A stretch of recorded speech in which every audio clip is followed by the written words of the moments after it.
विठ्ठल मोरे.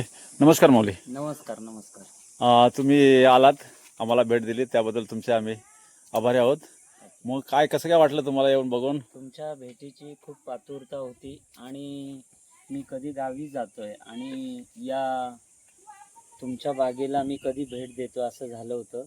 कारण ह्याच्या पाठीमागे वाडवडिलांचं फार मोठा मोलाचा वाटा आहे. कारण तुमचे वडील वैकुंठवासी चे बाबा होते, तर बाबांनी जी मेहनत घेतली त्या मेहनतीचा साक्षीदार मी आहे. कारण लहानाचा मोठा मी त्यांच्यासोबतच झालो आणि त्याच्यामुळे मला ती आतुरता लागली होती.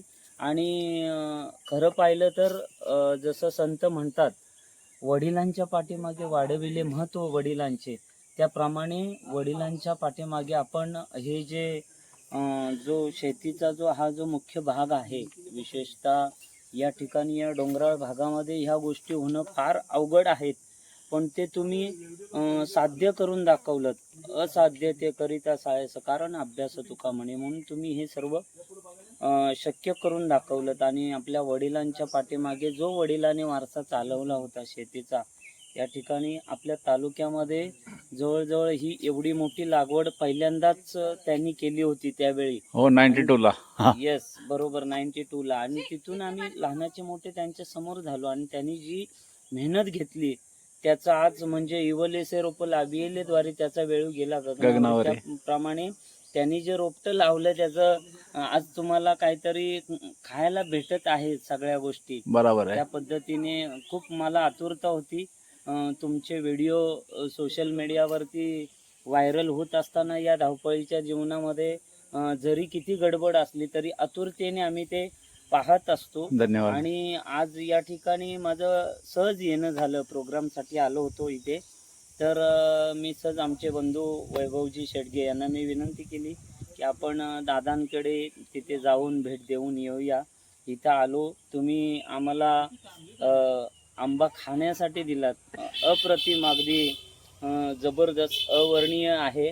आणि खूप खूप धन्यवाद. अशा लोकांची या तालुक्याला आणि या भूमीला खूप गरज आहे.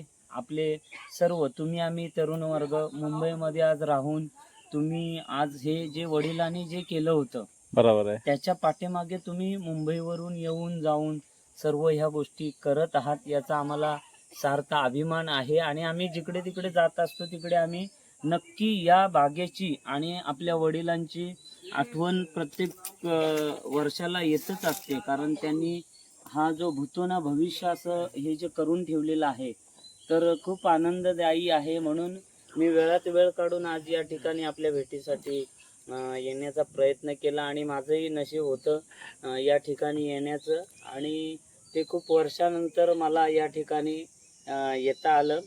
तुम्ही या ठिकाणी आमचं स्वागत चांगल्या पद्धतीने केलं, त्याबद्दल धन्यवाद. आणि तुम्हाला याच्यामध्ये अजून भगवंताने भरभराटी अगदी द्यावी. आणि तुम्हाला तुमच्या आयुष्यामध्ये जसं संत नामदेव महाराजांनी आपल्या भक्तांसाठी प्रार्थना केली होती की माझ्या भक्तांना उदंड आयुष्य, आरोग्य, ऐश्वर दे, तसं मी देखील भगवंताकडे प्रार्थना करतो.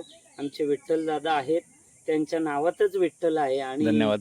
त्यांना भगवंताने उदंड आयुष्य, आरोग्य, ऐश्वर द्यावं आणि त्यांच्या हातून ही या जनसेवा झाली पाहिजे.